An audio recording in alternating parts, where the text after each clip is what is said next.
하나님께 감사드립니다. 오늘 이 아침에 오늘도 찾아오는 두려움이라는 제목으로 오늘 이 본문 말씀을 우리가 살피게 되었는데요. 부족함이 없는 삶에 대해서 우리가 쭉 살펴왔는데 얼마나 우리가 말씀을 잘 기억하고 또 삶에 실천하고 있는지 한번 제가 점검해 볼까요? 여러분, 부족함이 없는 삶, 풍족한 삶, 부요한 삶, 그런 늘 만족한 삶, 이렇게 살아가는 것이 우리 신앙생활의 하나의 목표 중에 하나인데, 이 부족함 없는 이 부유한 삶을 사는 비결이 뭐라고 그랬습니까? 제가 계속 반복해서 말씀드렸는데 여러분 기억하고 계시나요? 첫째는 여호와는 나의 목자가 되시니 부족함이 없다. 이 고백을 하기 위해서는 여호와 그분에 대한 신뢰, 그분에 대한 믿음이 얼마나 있느냐, 이게 중요하다. 그래서 믿음이 있어야 부족함이 없는 삶을 사는 거다, 그렇게 말씀드렸어요. 근데 두 번째는 나의 목자가 되시니, 그 말은 내가 주인이 아니다. 나는 그분께 의존하고 산다. 그래서 자기를 얼마나 부인하느냐, 내가 살아서 펄펄 살아있으면 그분을 전적으로 의존하지 못하고 그분을 목자로 모시고 따라가는 거, 누군가를 따라간다는 건 쉬운 일이 아닙니다. 내가 대장 노릇하고 싶고 내가 주인 노릇하고 싶은 것이기 때문에. 그래서 얼마나 자기를 부인하느냐, 그것을 할 줄 알아야 여호와가 주시는 그 부족함 없는 삶을 살아갈 수 있다, 그렇게 말씀드렸어요. 두 가지, 다리가 있는데 다리가 튼튼하기 때문에 그 다리를 건널 수 있는 거지, 내가 확신이 있다고 해서, 내가 튼튼하다고 해서 그 다리를 건널 수 있는 게 아니라고 그랬잖아요. 나는 부족하지만, 나는 힘이 없지만 다리가 튼튼하니까 그 풍랑 가운데서도 그 다리가 튼튼한 걸 믿고 건너갈 수 있는 거죠. 근데 나를 자꾸 믿으면 다리가 부실한데도 건널 수 있다, 이렇게 생각하고 나를 믿습니다, 자기 체면이나 자기 확신을 통해서 신앙생활을 할 수 있는 게 아니다. 하나님을 얼마나 의존하느냐, 그분에 대한 신뢰가 있느냐. 두 번째는 나를 자꾸 믿으려고 하는 거, 그걸 내려놓을 수 있어야 된다. 그래야 전적 의존이 하나님께 드려질 수 있기 때문에 이 두 가지, 믿음과 자기 부인, 이게 있어야 됩니다. 그게 없으면 세상이 추구하는 만족, 세상이 추구하는 부요, 세상이 추구하는 자기 자신의 그 삶을 극대화시키는 방식으로 살아간다 그랬어요. 세상을 부러워하고 세상 사람들이 추구하는 방식으로 그 부족과 결핍을 메우기 위해서 살아가는 것이 우리의 신앙생활에 오류에 빠질 수 있는 아주 위험한 것이다 그랬습니다. 출발이 잘 돼야 돼요. 여러분께서 자기 부인하는 것도 제가 여러 번 설명드렸어요. 자기 부인은 자기 존재를 부정하는 게 아니다. 나를 제거해내는 게 아니다. 내가 없어지는 것이 아니다.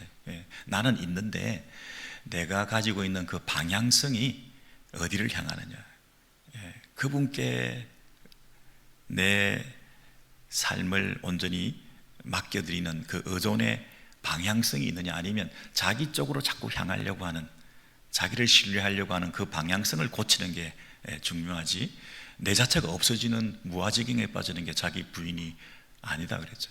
자기 부인의 그러면 절정은 항상 죽어버려야 되겠죠. 내가 그냥 없어져 버려야 자기 부인이 된다고 하면 그냥 스스로 목숨 끊는 수밖에 없잖아요. 늘 내가 살아있는데 이미 기울어진 운동장이다. 그래서 내 안에는 이미 이 경향성과 또 관성이라는 것이 지배하면서 죄 쪽으로 막, 세상 쪽으로 막 가려는 게 있는데, 그거를 부인하고 하나님께로 옛 성품을 버리고 새로운 성품으로, 이 땅의 생명이 아니라 부활의 생명으로, 이 땅을 바라보지 않고 하늘을 바라보면서 내 이 몸뚱아리를 죄의 병기로 쓰는 것이 아니라 의의 병기로 쓰면서 어떻게 하면 주님이 기뻐하실까, 그쪽으로 방향성의 문제로 계속 자기를 부인하는 거다, 그렇게 말씀드렸죠. 그래서 그게 이제 되면 하나님에 대한 전적 의존성을 가지고 그분 안에서만 누릴 수 있는 부족함 없는 삶, 여호와는 나의 목자가 되시니 부족함이 없습니다. 여러분, 이게 굉장히 깊은 신앙과 또 이 영성이라고 말하기에는 너무나 초보적인, 너무나 당연한, 우리 신자라면 자기를 부인하고 주님을 따라가는 그 첫 출발부터 예수님께서 나를 따르려거든 자기를 부인하고 모든 것을 부인하고 너와 관계되어 있는 가족, 친척, 모든 그 너의 백그라운드, 네가 신뢰하고 있는 그 근거 이런 거 다 내려놓고 나를 쫓아라. 첫 출발부터 제자도의 핵심과 기초가 그 부분 아닙니까? 그러니까 예수 믿고 오랫동안 신앙생활을 했다고 하면서도 이 기초가 처음부터 안 돼 있어가지고 평생을 그냥 늘 부족하게, 늘 만족이 없고 이러면서 우리가 살아갈 가능성이 많은 거 아니겠어요? 여러분, 그런데 제가 지금 드린 이 이론은 철저히 무장되어 있어야 되지만 또 이론하고 실제하고는 다르다는 거예요. 부유한 삶을 살기 위해서는 믿음을 가져야 되고 자기를 부인해야 되는구나. 그렇게 이론적으로는 우리가 들었지만 실제로 어떤 상황과 공포스러운 이런 일들이 또 우리에게 직면하고 있는 여러 가지 문제들이 막 이렇게 닥치게 되면 어떻게 될까요, 여러분? 다 잊어버리죠. 그리고 일단은 두려움과 불안함과 이런 것들이 먼저 감정적으로 찾아오게 되고 그것이 나를 엄습하게 되면 이런 거 다 없어져 버려요. 그래서 우리가 두려워할 것이 한 가지가 있는데 그것은 두려움 그 자체다, 이런 말이 있잖아요. 루즈벨트 대통령인가요? 이 대공황이 났는데 백성들에게 용기를 주면서 우리가 두려워할 것은 두려움은 그 자체다, 그렇게 얘기를 했다잖아요. 쥐가 한 마리 있는데 너무 귀여워서, 생쥐가. 그래서 어떤 마술사가 그 쥐를 고양이 앞에서 벌벌 떨고 있으니까 고양이로 만들어줬대잖아요. 근데 고양이가 되고 난 다음에는 또 뭐 늑대나 짐승이나 이런 것들 앞에서 벌벌벌 떨고 있어서 또 그렇게 바꿔줬고 마지막 호랑이로 바꿔줬는데도 계속 벌벌벌 떨고 있어요. 왜 그러냐 했더니 포수가 언제 나를 쏠지 모른다고 그리고 덜덜덜 떨고 있다 그러잖아요. 그래서 그 마술사가 그냥 생쥐로 살아라, 원래대로 바꿔줬다 그랬잖아요. 여러분, 우리가 이 두려움을 극복하는 것을 할 줄 모르면 우리는 늘 그냥 요모양 요꼴로 처음에 생쥐로 돌아가가지고 그냥 고양이 앞에서나 두려워하면서 살아갈 수밖에 없는, 우리가 신앙의 거장으로 믿음의 행보를, 거부를 내딛는 이런 삶의 성장과 변화가 있어야 될 텐데 우리는 늘 생쥐 모양으로 두려워하면서 벌벌벌 떨고 있는 거 아닌가. 여러분, 이 두려움이라는 것은 처음에 어디서부터 출발했을까요? 아담과 하와가 범죄해서 동산에 숨어 있게 된 이유가 뭡니까? 네가 어디 있느냐 하나님께서 찾으셨어요. 그랬더니 아담과 하와가 뭐라 그랬습니까? 아담이 내가 벗었으므로 두려워하여 숨었나이다. 여러분, 두려움이 찾아오면 하나님께 나아가지 못합니다. 다른 방식으로 그 문제를 해결하려고 그럽니다. 숨는 것, 도피, 현실 도피, 직면하지 않습니다. 하나님께 직면해야 문제가 해결될 텐데 숨는 거예요. 근데 여러분, 그 아담과 하와가 그 전에 범죄하고 나서 나뭇잎으로 옷을 만들어 수치를 가렸다 그랬죠. 자기 나름으로, 자기 방식으로 이 문제를 해결해 보려고 했는데 그러고 나서 하나님께서 나타나셔서 어디 있느냐 그랬더니 여전히 내가 두려워서 숨었습니다 그랬잖아요. 치마를 입고 나서도 여전히 두려웠던 거예요. 우리가 해결하는 방식은 근본적인 문제를 해결할 수가 없다. 최초의 두려움은 인간의 범죄로 말미암아 하나님 앞에 직면하는 것, 하나님께 나아가는 것을 가로막는 것이 공포였다. 두려움이. 그러면 여러분, 우리가 하나님께 나아가고 하나님 앞에 참된 부요를, 그분의 그 생명을 그분께 나아감으로 말미암아 주시는 그 큰 이 땅에서의 승리의 삶을 우리가 살기 위해서 어떤 문제가 닥쳤을 때 찾아오는 이 공포, 두려움을 어떻게 해결하는가. 이게 신앙생활의 가장 큰 문제일 수 있습니다.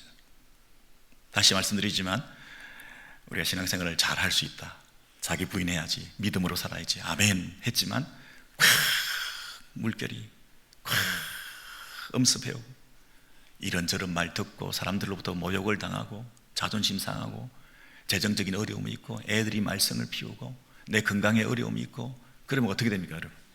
신뢰, 자기 부인 어디 있습니까? 두렵죠. 두려워가지고 실수하기 마련입니다. 하나님 앞에 직면하는 것 하지 않고 어떻게 하죠? 도피 아니면 내가 만든 무화과 나무 잎으로 수치를 가리는 방식.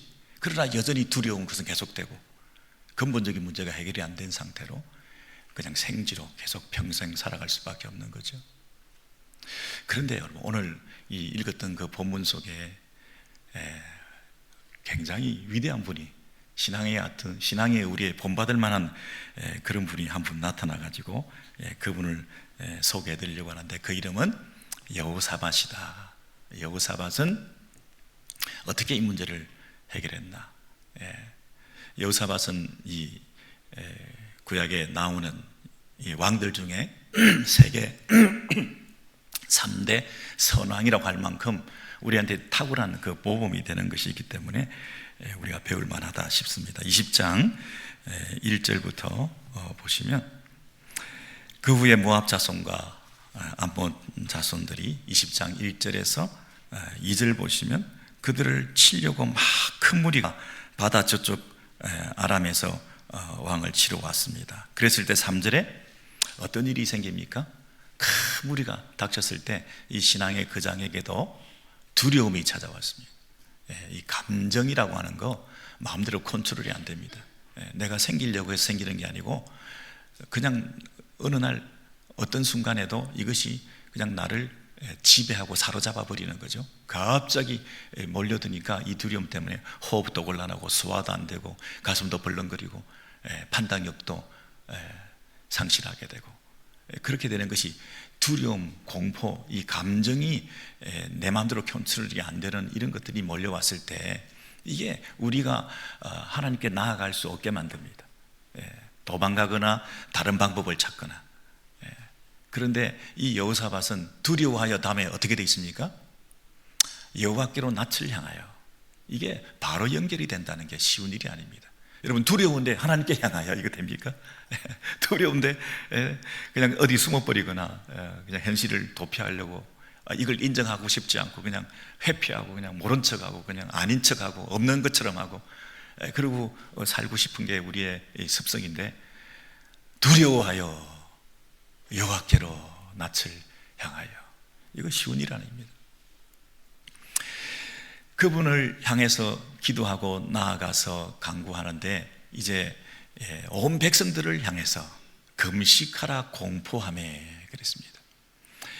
자신뿐만 아니라 온 백성들이 함께 힘을 합쳐야 되는데 우리가 할 수 있다, 우리 힘을 합치자, 이게 아니라 우리가 아무것도 아니다, 우리가 아무것도 할 수 없다, 자기 부인, 우리의 무능력, 우리의 방향성을 그분께로만 낯을 향하도록 우리에게 뭐 자원이 있나 군사력을 점검하고 우리 동맹을 요청하고 주변을 살피고 뭐 다른 방식으로 그 문제를 해결하려고 하지 않고 우리가 아무것도 못한다. 그게 뭡니까? 금식이다. 여러분, 전쟁을 앞두고 있는데 큰 무리가 나타났는데 여기는 금식하고 있다. 이게 말이 됩니까? 왕이 돼가지고 금식이나 하라고 그러면 이게 제대로 되는 왕의 리더십입니까? 바보짓이잖아요, 전쟁 앞에서. 그런데 우리가 할 일은 자기 부인이다. 여러분, 금식이라고 하는 것은 인간의 가장 기본적인 욕구, 식욕, 이 가장 기본적인 갈망, 내가 가진 가능성, 먹어야 산다, 내 힘의 원천은 먹는 거다 라고 하는 그런 삶의 방식에서부터 돌이켜서 우리는 못합니다. 아무것도 아닙니다. 우리는 아무 가능성이 없는 무능력한 존재입니다 를 극적으로 표현한 게 뭡니까? 금식이잖아요. 금식 행위 자체가 능력이 있는 게 아니라 금식에 담겨있는 이 자기 부인의 정신, 나는 그분께만 신뢰합니다. 금식하며 기도했다. 그 방향성이 그분께로만 향하게 된 거죠. 자기뿐 아니라 온 백성들이, 온 가족이. 여러분 보세요. 4절에 보시면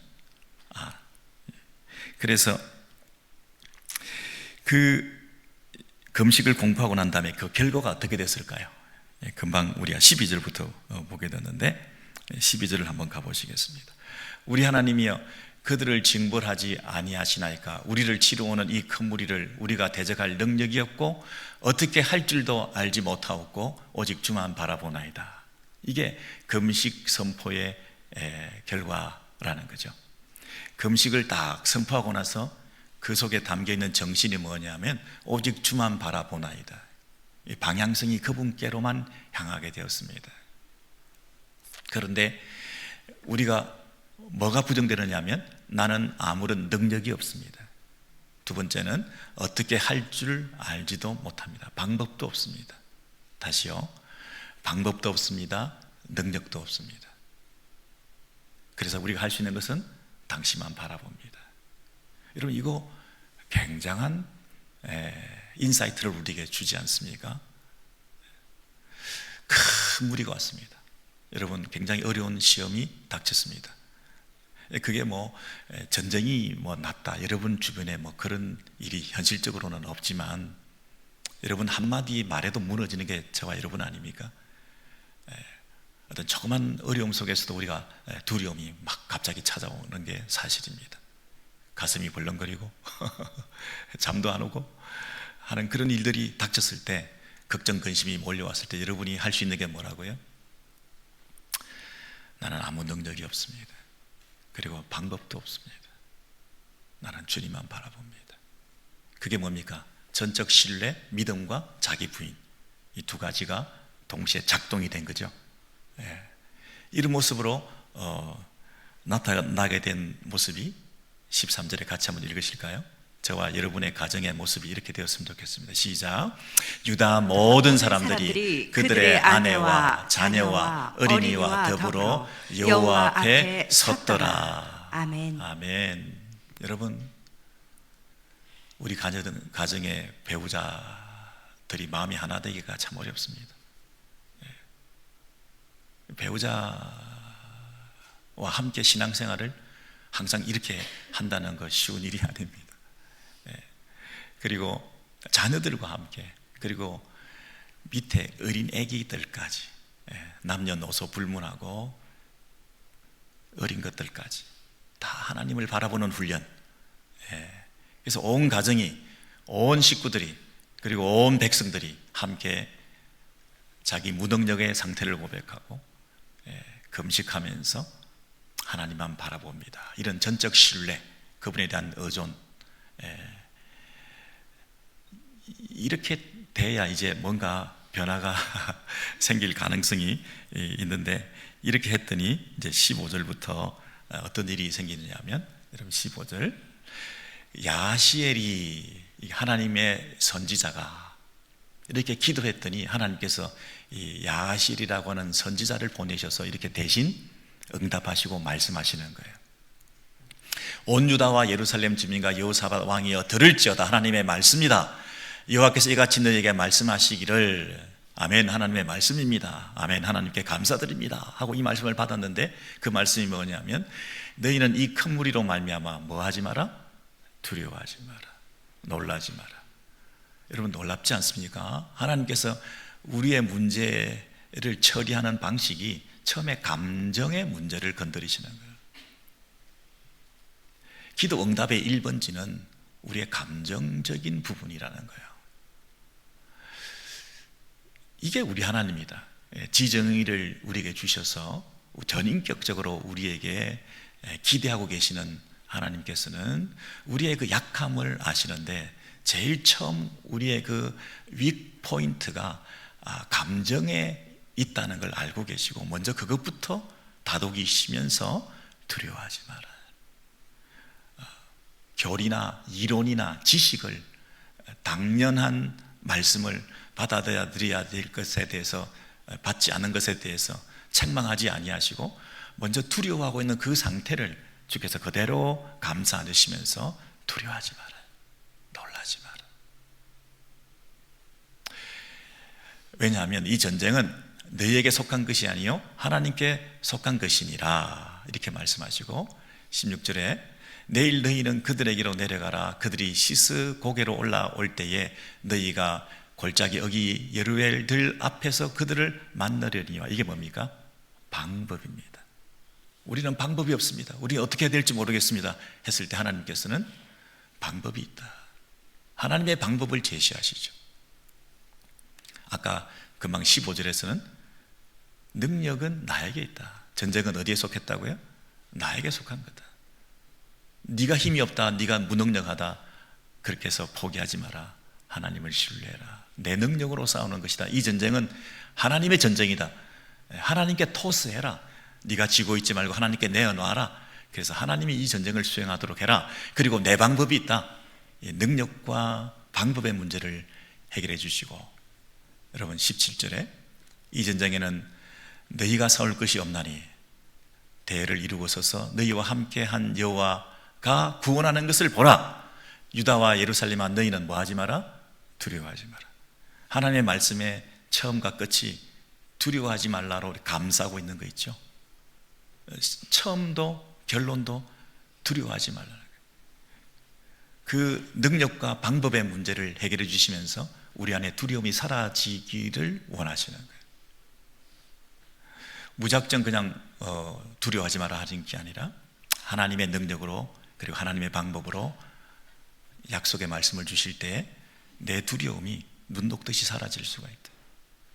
자기 체면 긁고 자기 암시하고 두려워하지 말아야지, 두려워하지 말아야지, 두려워하지 말아야지, 그게 아니고 하나님께서 우리의 힘이 되시고 하나님께서 방법을 제시하셔서 그것을 신뢰하고 나아가는 것, 그것이 두려움이 사라지는 비결이다, 이렇게 말씀하시잖아요. 여러분, 그래서 이제 이 말씀을 듣고 난 다음에 하나님 말씀을 받았잖아요. 아멘, 하나님의 말씀입니다, 감사합니다. 이 말씀을 받고 받은 대로 이제 어떻게 할까요? 20절에 보시면 이에 백성들이 아침에 일찍 일어나, 여러분 아침에 일찍 일어나 그 말씀을 받고 그 말씀대로 순종해 나가는데, 그 여호사밧이 일어나서 설교 말씀을 이렇게 합니다. 온 백성들아, 내 말을 들어라. 우리가 하나님 말씀 받지 않았냐? 선지자를 통해서 하나님 말씀 받지 않았느냐? 그러면서 하나님 여호와를 신뢰하라. 전적 의존입니다. 그분을 신뢰하라. 그리고 또 한마디 뭐라고 이해하시냐면 선지자들을 신뢰하라. 여러분, 하나님을 신뢰하라와 그의 선지자들을 신뢰하라가 동격으로 같은 표현을, 같은 비중을 가지고 그렇게 신뢰하면 네가 형통하고, 네가 견고하고, 네가 승리하고, 네가 만족하고, 네가 부족함이 없을 거다, 그렇게 얘기하시는 거잖아요. 여러분, 하나님을 신뢰하라. 근데 하나님께서는 우리에게 뭘 보내주셨나요? 선지자를 보내주시고 말씀의 종들을 보내주시고 성경을 주시고, 오늘도 이 아침에 말씀을 주시고, 매일 성경을 통해서 매일 성경 말씀을 주시고, 선지자를 신뢰하라. 오늘 이 하나님 말씀을 신뢰하라. 약속의 말씀을 신뢰하라. 그래야 네가 형통할 것이다. 그랬을 때 이 결론이 뭐냐면요, 21절에 백성과 더불어 의논하고 노래하는 자들을 택하여 거룩한 예복을 입히고 군대 앞에서 행진하며 여호와를 찬송하여 이르기를 여호와께 감사하세 그의 인자심이 영원하도다 하게 하였더니, 여러분 22절을 같이 읽겠습니다. 시작. 그 노래와 찬송이 시작될 때에 여호와께서 복병을 두어 유다를 치러 온 암몬 자손과 모압과 세일산 주민들을 치게 하심으로 그들이 패하였으니. 아멘. 여러분, 그 노래와 찬송이 언제, 뭐 할 때? 시작될 때에, 그 노래와 찬송이 시작될 때에 그랬습니다. 여러분, 여호사밧이 하나님의 앞에 금식하고 기도했습니다. 그랬더니 하나님께서 말씀을 주셨습니다. 약속을 주셨습니다. 그래서 여호사밧이 이제 뭐 믿고 나갑니까? 그 약속의 말씀을 믿고 나아갑니다. 선지자를 신뢰하라. 하나님 말씀을 신뢰하라. 그렇게 나아가는데, 나아갈 때 제일 먼저 앞에서 뭐 했다고요? 노래하고 찬송했다 그랬습니다. 여러분, 두려워하지 말라가 어떻게 극적으로 표현됐나요? 노래와 찬송으로. 여러분이 두려워하면 노래가 됩니까? 노래와 찬송을 했다는 얘기는 두려움의 극복의 절정을 표현하는 말입니다. 와, 두렵다, 불안하다, 결핍되었다, 가난하다, 나는 없다, 나는 불만족스럽다. 그런데 무슨 노래가 되겠습니까? 만족하다, 평화롭다, 충분하다, 자족한다, 내 안에 부족함이 없다, 내 자리 넘치나이다. 이 찬양으로 바뀌는 거죠. 그랬을 때 그 노래와 찬송, 나는 부족함이 없습니다 라고 고백할 때, 그때 그 고백을, 그 믿음을 보시고 하나님께서 그 노래가 시작될 때에 하나님이 개입하시고 하나님의 방법으로, 하나님의 때에 하나님의 약속을 이루어 가시는 이런 방식의 신앙생활의 그 아주 티피컬한 패턴을 하나 보여주고 있는, 정형화된 틀로 우리의 삶의 영적 전쟁에서 우리가 도입할 만한 그런 귀한 말씀이 아닐까. 여러분, 노래한다는 것, 찬송한다는 것, 이게 저는 항상 믿음의 절정이라고 생각합니다. 예배가 시작하기 전에 잠깐 노래하고 찬송하고 말씀을 듣기 전에 준비하고 하는 그런 수단적인 것이 노래가 아니고 믿음의 가장 절정이 찬송입니다. 우리의 이 입술로 통해서 그분께 찬양을 드리는 이것이 우리의 신앙의 가장 고귀한 상태, 우리의 믿음이 가장 고양된 상태의 표현이 노래와 찬송으로 드러나는 것. 내 감정조차도, 내 의지조차도, 내 지식조차도 이 지정의에 통합된 이 신앙의 인격의 표현이 찬양으로 드러나는 것입니다. 그래서 입술로 노래만 하는 게 아니고, 앞에 전쟁에 그 노래하는 사람을 내세웠다는 게 기계적으로 그 사람들을 내세웠기 때문에 이 하나의 그 전쟁의 어떤 방식으로 앞에 내세우는, 찬양하는 사람을 앞에 내세우면서 그렇게 나아가는 어떤 그런 분위기를 고취하는 이런 수단이 아니고, 앞에 찬양을 내세웠다는 게 나머지를 끌고 가는 하나의 수단이 아니라 온 공동체 전체가 이 기쁨의 상태, 두려움이 없는 상태를 표현하고 있는 것이다. 저는 그렇게 봅니다. 그래서 이 믿음의 모습이, 자기 부인의 모습이 가장 잘 드러나 있는 전적 신뢰의 표현으로 드리는 이 찬양, 그것이 시작될 때에 그랬습니다. 시작될 때에. 여러분, 이 찬송이 우리 가운데 회복되기를 소원하면서 우리 397장 찬송 함께 드리겠습니다.